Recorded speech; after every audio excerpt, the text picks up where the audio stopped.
ලේසි දාත. ලේසි නැද? ඒක ලේසි. දැන් අවකලණය ගන්න බලපන්කෝ මම මුකුත් නේද නිකන් පස්තාවෙන් දුන්නේ. එන්නේ? ඒක එන ලේසි හලෝ. වෙලා යන්නේ කොහොමද මං අවකලණය ගන්න? අනුකලනයත් එහෙමයි. ඒකේ AB හෙව්වද අවකලණය ගානේ? මේ මට ෂුවර් එකක් තියෙනවා එකක් එන්න කියලා. මම කියන්නද? කරන්නද? පවු නෑ නේ.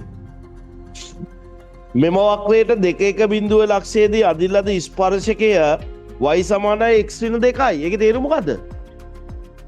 දැන් ඔයාලට තේරෙන්නේ ඔකේ තේරුම ගන්න එකනේ. දැන් මෙහෙමනේ තියෙන්නේ. x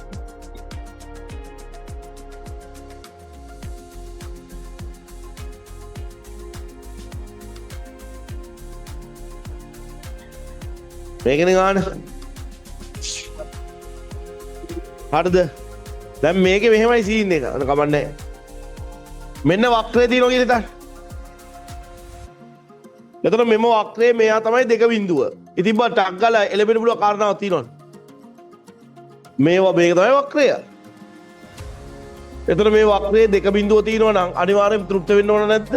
තෘප්ත වෙන්න ඕන. එහෙනම් y තින් තැන බිඳුව දාලා x තින් තැන 2 දාන්න.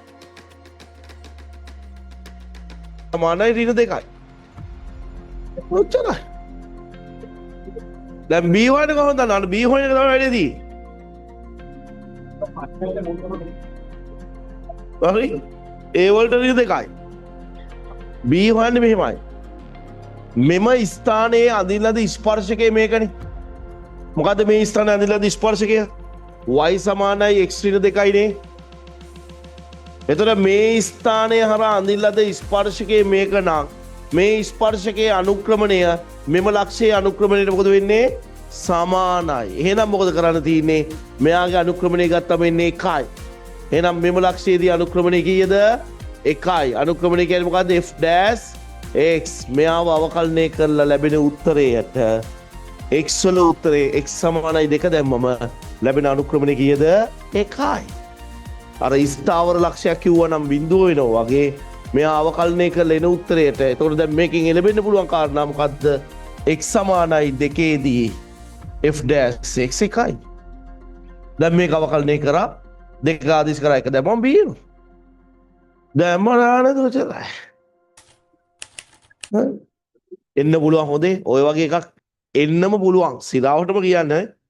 මොකද වෙනම අහන්න විදියක් ඇත්තෙම නෑ. සංයුක්ත ගණිතය පරපුරුද්ද වැඩපිළිවෙල කැපවීම ප්‍රතිඵල හසිත මදුසංක ඉංජිනේරුවන් තරණ පියගැට පෙළ